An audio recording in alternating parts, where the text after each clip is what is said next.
Bonjour mon cher Maurice, chez vous à Tana, ce dimanche 28 mai, dimanche de célébration de la Pentecôte. Je vous souhaite une bonne fête en tant que fervent chrétien et catholique que vous êtes. Mais expliquez-nous quelle est la signification de cette Pentecôte pour les non-chrétiens que nous sommes, mais tout aussi croyants en le même Dieu que nous avons en partage. Merci infiniment, Ousseynou. Bonjour à vous à Dakar. Je sais que vous avez eu une semaine très chargée. Vous nous en parlerez plus amplement au cours de cette chronique. Alors, la Pentecôte, en fait, c'est un moment particulier dans la vie de la nation chrétienne, la nation catholique, puisque, en fait, on fait corps. L'Église, en fait, c'est une nation universelle. Et la Pentecôte, en fait, c'est le moment où l'Esprit Saint, quand le Seigneur Jésus est monté au ciel, il a promis en fait à ses disciples de leur envoyer l'Esprit Saint. Il le disait comme le consolateur.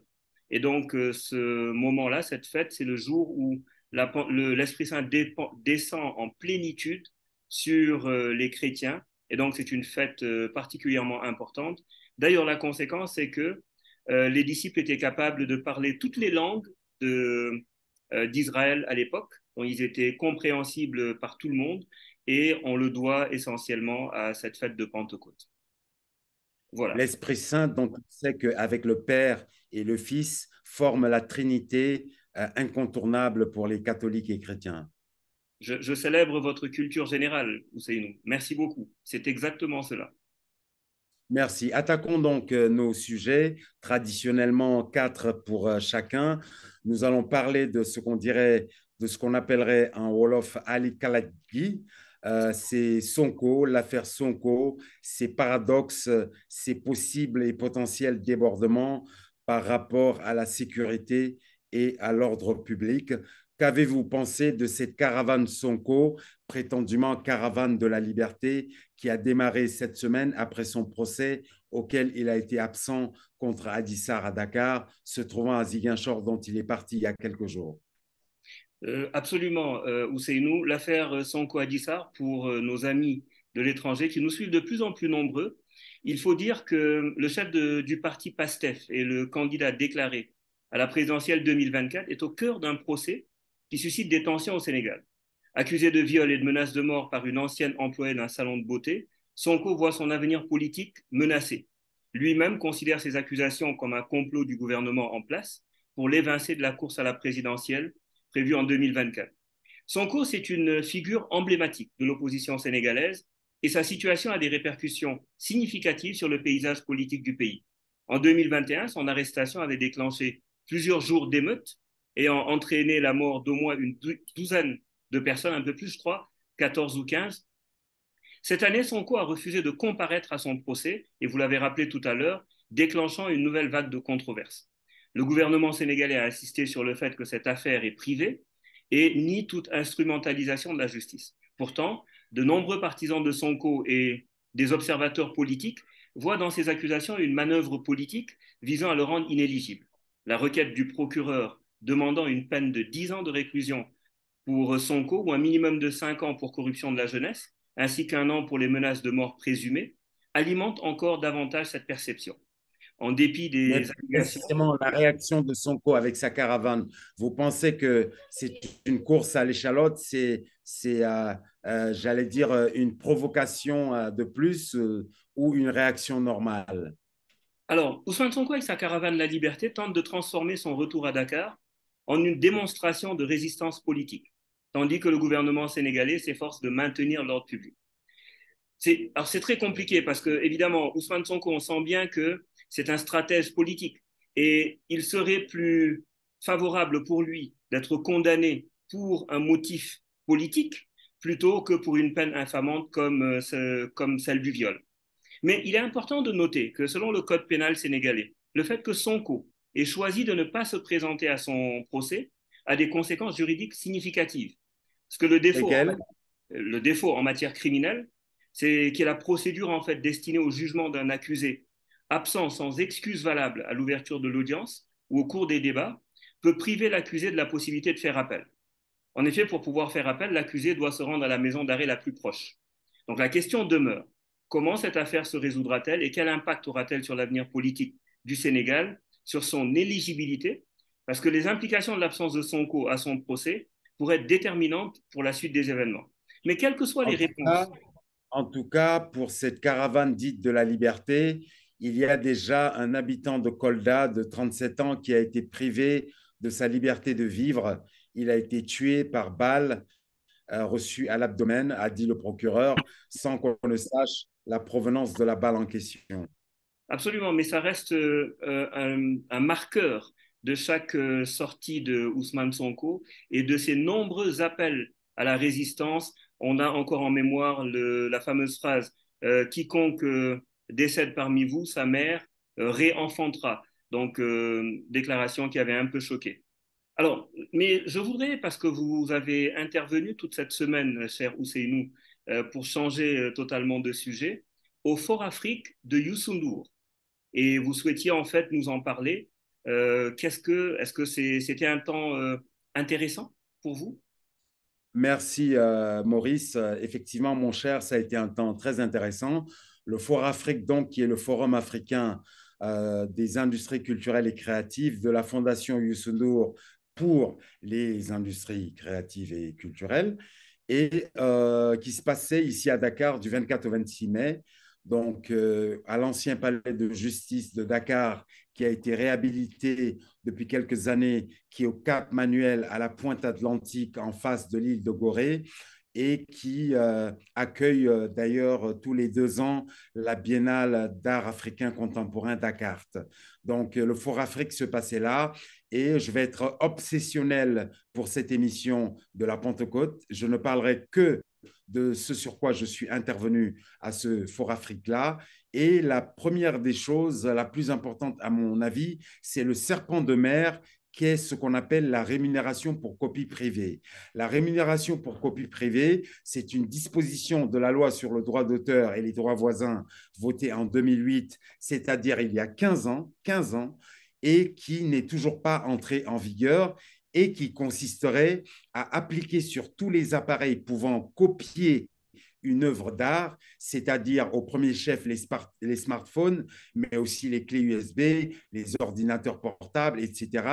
Donc, une redevance, laquelle donnerait lieu à rémunération des auteurs, des éditeurs, des producteurs, des artistes-interprètes qui sont les ayants droit de la SODAV, alors qu'avant, il n'y avait que les auteurs et les éditeurs. Maintenant, il y a les producteurs et les artistes-interprètes. Du fait de l'absence de mise en entrée de cette disposition de rémunération pour copie privée, les producteurs et les artistes-interprètes touchent exactement 0 franc de la SODAV depuis maintenant 6-7 ans qu'elle existe, parce Vous en qu'ils ne sont déduisez, éligibles à vous en toucher. déduisez, Comment?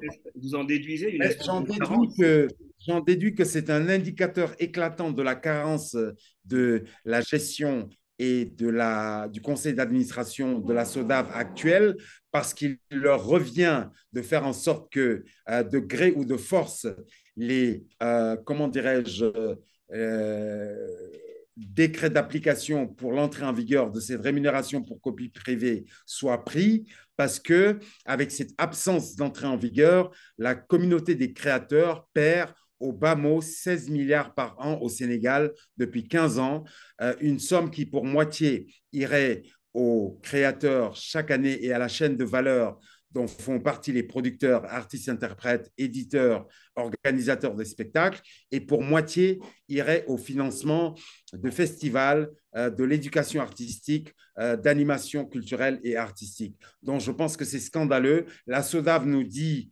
que tous les textes sont prêts, qu'il y a une commission dans laquelle siègent à la fois les auteurs, les créateurs, mais également les associations de consommateurs et comment dirais-je, les associations de commerçants, parce que le barème pour fixer le taux de rémunération qu'on appliquerait sur les appareils d'enregistrement doit être négocié entre ces différentes parties. Mais vous comprendrez très bien que les associations de consommateurs comme les associations de commerçants n'ont aucun intérêt à ce que entre en vigueur cette disposition de la loi sur le droit d'auteur et les droits voisins. Et j'en termine là.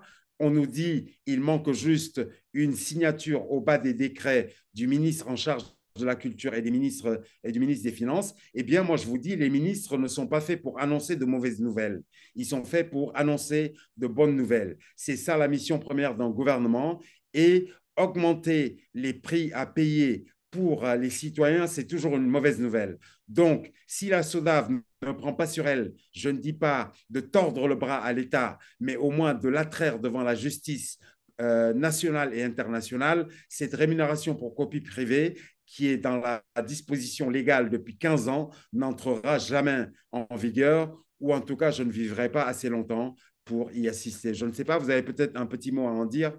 Oui, tout à fait. Alors, je trouve qu'avec toutes ces opportunités, tout ce manque à gagner finalement, pour les artistes notamment, parce que je pense en particulier à cette composante de la population, les artistes en fait, qui sont un peu ceux qui en souffrent le plus. Ça pourrait constituer des revenus immédiats et des revenus différés. Qu'est-ce que vous avez l'intention de faire? Qu'est-ce qu'il est possible de faire de votre point de vue? Parce que je sais que vous êtes candidat à la reprise en main au poste de PCA de la SODAV. Qu'est-ce que vous auriez fait Oui, différemment? je suis absolument candidat parce que je suis membre de la SODAV comme écrivain depuis janvier 2022 et que tous les membres de la SODAV votent pour renouveler le conseil d'administration et son PCA, qui est une PCA en l'espèce, en la personne de Ngoné Ndour, qui en est à son deuxième mandat, eh bien, Ngoné est parti pour vouloir faire un troisième mandat, comme qui vous savez. Eh bien, moi, je souhaite empêcher ce troisième mandat-là et être le prochain PCA de la SODAV. Toutefois, il se trouve que, alors que j'avais tout préparé pour ma candidature de PCA avec un site internet mis en ligne il y a quelques jours, ousseynounarguey-sodav2023.com, la SODAV m'a aimablement informé qu'en fait, effectivement, comme tous les derniers jeudis du mois de juin, il y aura une AG de la SODAV à Thiès, d'ailleurs, à 70 km de Dakar, cette année 2023, mais pas d'élection, parce que le conseil d'administration est renouvelé au tiers tous les 3 ans, et ce sont tous les 3 ans que, effectivement, le mandat du PCA ou de la PCA en la circonstance est renouvelé. Eh bien, il me faudra attendre juin 2024, mais longueur et sûreté de temps font mieux que force ni que rage. Je suis prêt à attendre ce temps-là et à ne pas rester les bras croisés et à faire campagne activement pour qu'en juin 2024, je puisse avoir toutes les chances d'être élu PCA de la SODAV, dont je pense que depuis 25 ans que je suis actif dans le droit d'auteur et le milieu de la culture et des arts, et je ne parlerai pas d'artistes comme vous, mais de la chaîne de valeur de la création dans laquelle il y a des entrepreneurs de la culture et des industries culturelles, je pense que je suis habilité, légitime et plus en capacité d'apporter les changements structurants et structurels dont ont besoin les ayants droit de la SODAV. Et je peux vous promettre que dans le cas et quand et si je suis élu PCA de la SODAV, je ferai tout, y compris des démarches inorthodoxe pour que cette rémunération pour copie privée qui, dans toutes les sociétés de gestion collective du droit d'auteur et des droits voisins, constitue la première entrée de redevance, et bien qu'elle entre en vigueur. Voilà ce que je voulais vous en dire. Donc, nous Bien. allons peut-être passer à Et nous notre vous deuxième souhaitons bonne sujet. chance en tout cas. Nous vous souhaitons bonne Je chance. vous remercie infiniment et Je je sais que ne votre manquerai pas de légitimité n'est pas solliciter. saillie. Hmm. Je, Allez. ne, je vous remercie infiniment, cher Maurice, et je ne manquerai pas de solliciter votre témoignage de soutien à mettre en ligne sur mon site Ousseynou Narguey Sodav 2023, enfin, qui deviendra Ousseynou Narguey Sodav 2024.com. Donc, ça demande du dialogue, mais quand le dialogue ne fait pas avancer la chose, quand le consensus ne fait pas avancer la chose, il faut trancher dans le vif et aller vers les instances qui doivent trancher les choses, c'est-à-dire la justice. Parlant de dialogue, le dialogue national politique souhaité par le président Macky Sall est reporté d'un jour, du 30 mai au 31 mai, mercredi, pendant que le torchon brûle au sein de l'opposition sénégalaise la plus significative. Je pense notamment à Yehui, dont toutes les têtes de figure ne sont pas d'accord sur l'opportunité d'aller ou non à ce dialogue national politique de Macky Sall. Que voulez-vous nous en dire? Complètement, vous avez raison. L'agenda a été remanié d'un jour en fait, et le porte-parole de la présidence de la République annonce en tout cas que c'est pour des questions d'agenda. Mais l'un dans l'autre, nous nous intéressons aujourd'hui au Zorodia. climat. Pardon? Zorodia. Oui, c'est ça. Il pointe en fait des questions d'agenda. Aujourd'hui, nous nous intéressons au climat politique actuel au Sénégal, en particulier aux turbulences qui secouent la coalition d'opposition Yahya-Eskanui, un ensemble de partis politiques regroupés autour d'un objectif commun, faire partir le président Macky Sall aux prochaines élections présidentielles et, je l'espère, offrir une alternative crédible à son administration. Mais la coalition traverse actuellement une zone de turbulence qui pourrait ébranler sa cohésion et compromettre ses objectifs. Les remous ont été déclenchés par des images d'opposants clés. Je veux parler de Barthélémy Diaz, hein, jusqu'alors connu pour leur farouche opposition à Sall, en train de partager des moments amicaux avec ce dernier lors du Forum mondial Sal Maki ou Sal Khalifa? Sall Maki, le président. Ils étaient en train de partager donc des moments très amicaux avec Habib Sy, Khalifa Sall, lors du dernier forum mondial sur l'économie sociale et solidaire qui a eu lieu à Dakar. Et bien que ces interactions puissent sembler anodines puisqu'elles procèdent de la courtoisie et de la civilité, dans d'autres contextes, dans le paysage politique tendu du Sénégal, elles ont été perçues comme des signes de division au sein de l'opposition. La réaction à ces images-là a mis en lumière des tensions latentes au sein de la coalition Yahya-Eskanui, et les réactions étaient particulièrement vives au sein des partisans de Ousmane Sonko, l'un des leaders de cette coalition. Ces derniers ont vu dans les gestes d'ouverture envers le président Macky Sall une trahison des principes de l'opposition. Mais la tension ne se limite pas à l'interaction entre les leaders de l'opposition et le président. La coalition se trouve également face à des dissensions internes, notamment autour du mouvement Tahaou Sénégal de Khalifa Sall, parce que bien que ce dernier n'ait pas encore officiellement pris position sur le dialogue avec Macky Sall au nom de son parti, sa réticence à rejeter catégoriquement cette possibilité a suscité des inquiétudes au sein de la coalition. Si Tahaou Sénégal décidait de rejoindre le dialogue, cela pourrait ébranler la coalition et remettre en question sa capacité à présenter un front uni face à Macky Sall. Et donc, dans cette ambiance de suspicion et de tension, la capacité de la coalition à maintenir son unité face à la prochaine élection présidentielle est mise à rude épreuve. Mais malgré ces défis, la coalition a réitéré son engagement à lutter contre ce qu'elle perçoit comme une tentative de liquidation politique d'Ousmane Sonko. Elle a mis en œuvre une marche, une manifestation le 19 mai pour montrer sa détermination à préserver la solidarité de l'opposition. Mais la situation actuelle au Sénégal, de mon point de vue, illustre parfaitement les défis inhérents à la politique de coalition, où les intérêts individuels des partis et des leaders peuvent parfois entrer en conflit avec les objectifs du groupe. Mais cette épreuve peut aussi être une opportunité pour la coalition de démontrer sa résilience et son engagement à travailler ensemble pour un objectif commun. Mais quel qu'il... Mais à cet égard-là, Maurice, nous Oui, avons également un autre regroupement de l'opposition, puisqu'il en est, j'allais dire, toutes les semaines. Nous avons le F24 qui veut organiser son propre dialogue national ou contre-dialogue. Qu'en tout à fait. dites-vous? Tout à fait. Je crois qu'effectivement, tout est dans la créativité finalement de l'opposition politique sénégalaise. Ils sont capables aussi d'inventer, et il faut rappeler qu'en 2012, 2011-2012, ça avait été déterminant, les assises nationales dans le processus qui a permis le départ de Abdoulaye Wade. Donc, ils se sont sûrement inspirés de cette initiative réussie et ils essaient de reproduire en fait finalement les vieilles recettes qui marchent tout le temps. Effectivement, c'est à bon droit. Mais quoi qu'il en soit, ces développements sont à suivre de près parce qu'ils auront des implications profondes pour l'avenir politique du Sénégal. Mais 15 jours de dialogue national qui s'ouvre à partir du 31 mai, la durée qu'on accorde à ce dialogue-là, 15 jours, alors que quand il y a eu dialogue dans le passé, c'était sur une journée, ça montre quand même peut-être que ces initiateurs veulent arriver à des mesures structurelles pour le champ politique sénégalais.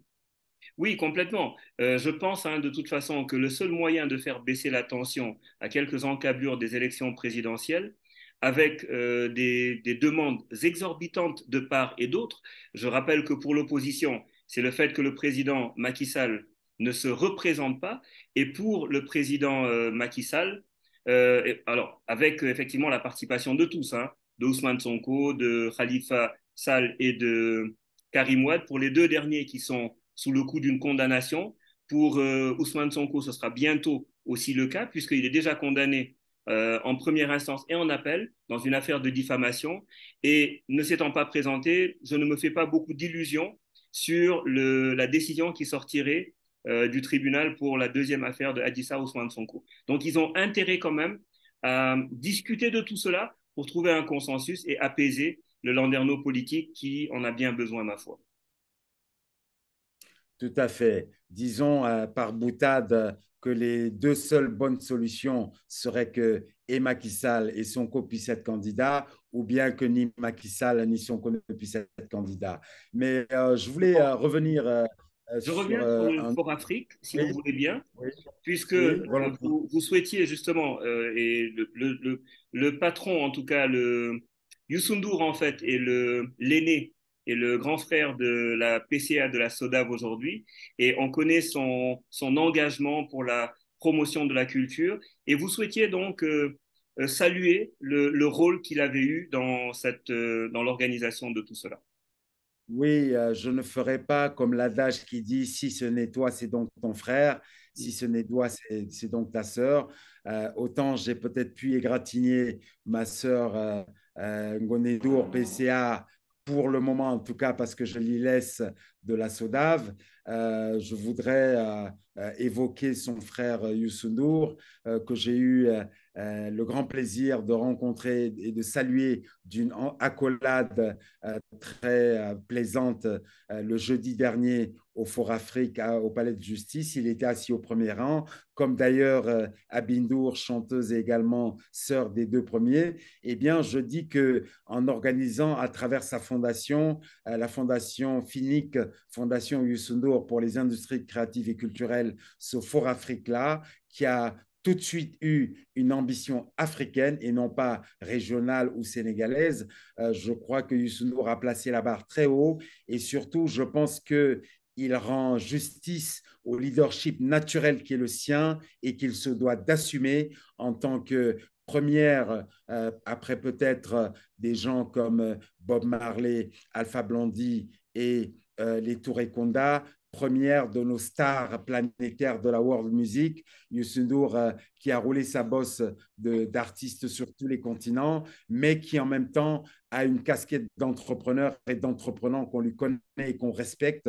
Je voulais saluer son leadership dans l'assumation du rôle qui doit être le sien, c'est-à-dire de faire en sorte de promouvoir les industries culturelles et créatives comme véritable industrie, comme chaîne de valeur économique, comme secteur économique. Et de ce point de vue-là, il est important de le souligner pour s'en féliciter parce que pour une fois, ce n'est ni le gouvernement, ni une organisation non gouvernementale ou de coopération bilatérale comme l'OIF ou que sais-je encore qui organise ce grand rassemblement et cette grande plateforme d'exposition des industries culturelles et créatives, mais c'est bien la fondation, c'est-à-dire une structure privée de Youssou N'Dour. Donc chapeau bas à lui pour ce Fort Afrique-là, dont nous espérons que c'est juste la première édition et que nous pourrons la voir tous les ans ou tous les 2 ans.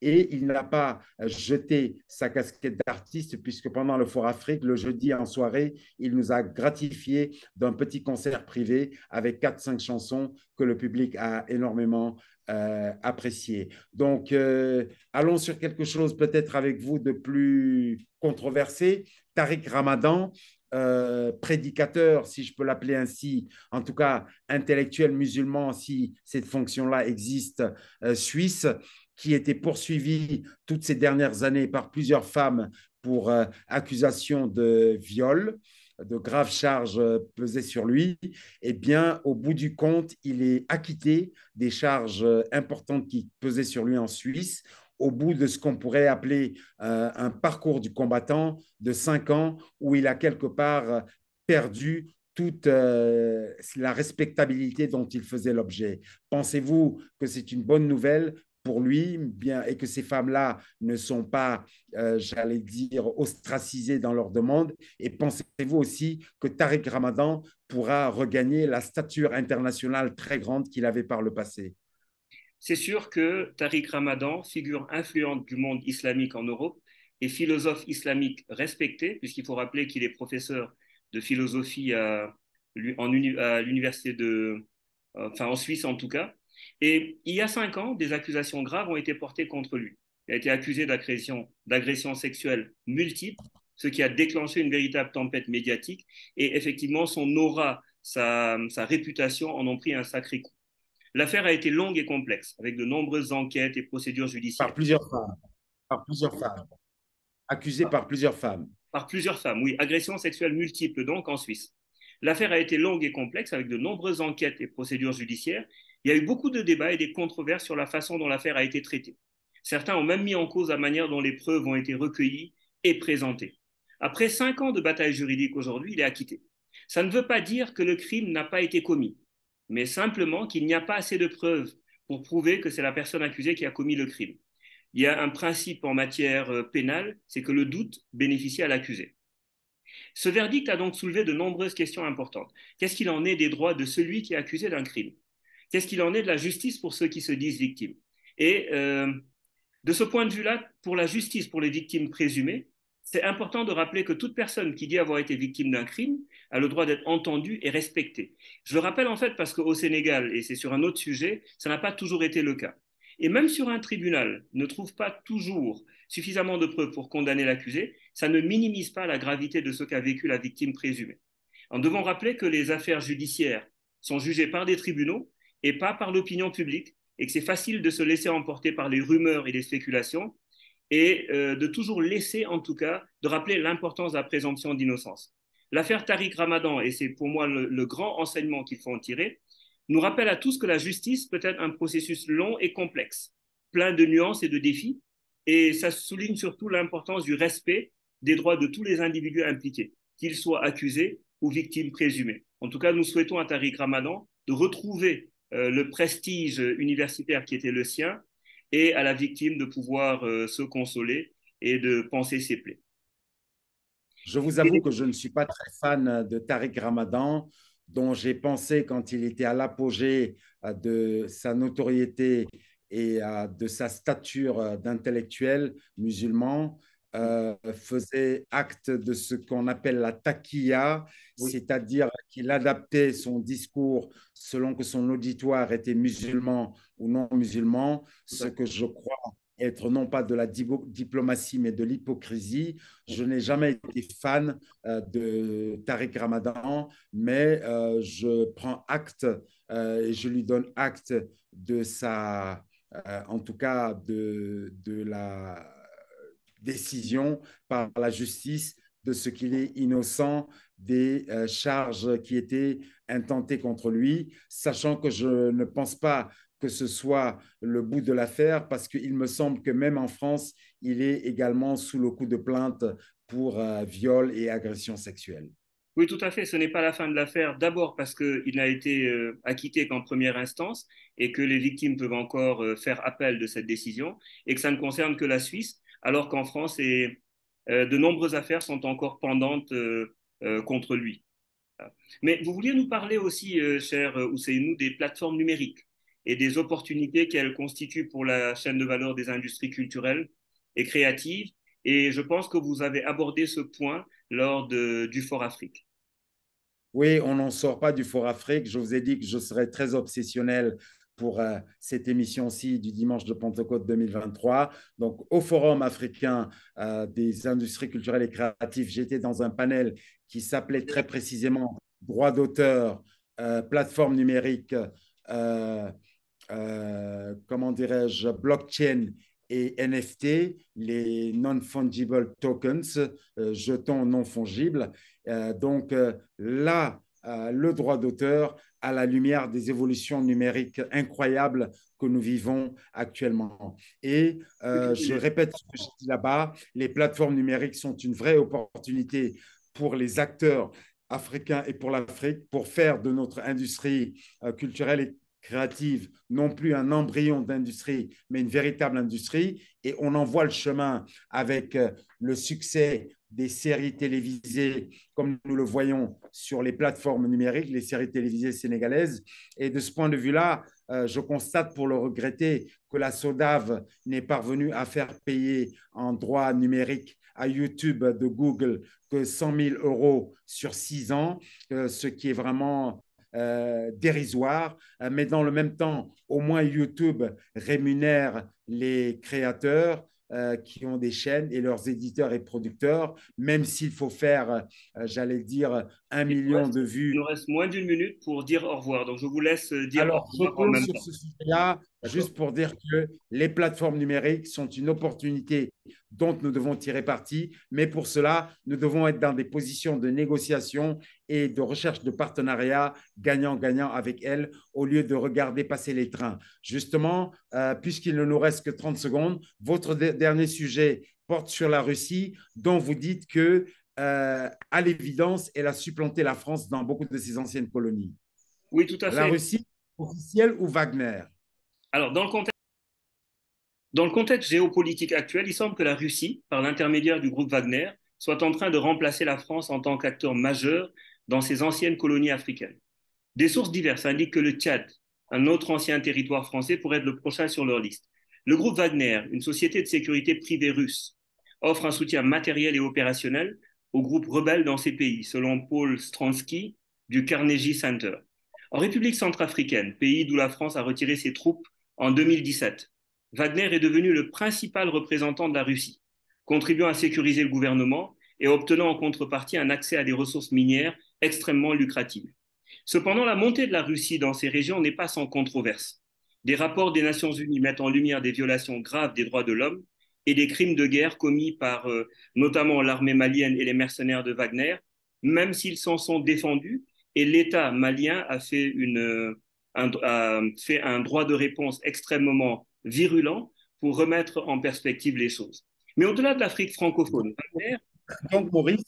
Maurice, vous considérez qu'on ne peut pas faire de distinction entre la Russie officielle de Poutine et Wagner, la milice armée d'Evgeny Prigogine.